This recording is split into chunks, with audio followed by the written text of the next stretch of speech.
பணியாளர்களுக்கான உணவு திட்டத்துல காலை உணவு வழங்குவது நிறுத்தப்பட்டதோட மட்டுமில்லாம மதியம் மற்றும் இரவில் வழங்கப்படும் உணவும் சரியில்லைன்னு தூய்மை பணியாளர்கள் குற்றம் சாட்டியிருக்காங்க. சென்னை மாநகராட்சிக்குட்பட்ட ராயபுரம், திருவிக நகர் மண்டலங்கள்ல குப்பை கையாளும் பணி தனியார் நிறுவனத்துக்கிட்ட ஒப்படைக்கப்பட்டது. இதற்கு எதிர்ப்பு தெரிவித்து தூய்மை பணியாளர்கள் தொடர் போராட்டங்கள்ல ஈடுபட்டாங்க.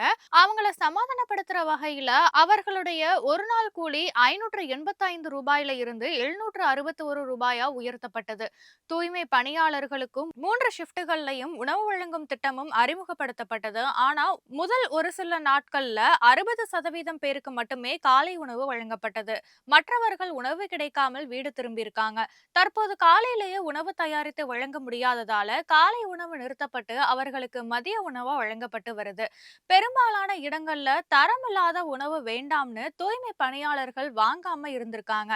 தரமில்லாததோட மட்டும் இல்லாம சரியான நேரத்துல உணவு கிடைக்கல அப்படிங்கறதுனால இந்த திட்டத்தை யாரும் விரும்பல. உணவுக்கான தொகையை தங்களுக்கு கொடுத்தா தாங்களே நல்ல உணவு சாப்பிடுவோம்னு தூய்மை பணியாளர்கள் தெரிவிச்சிருக்காங்க.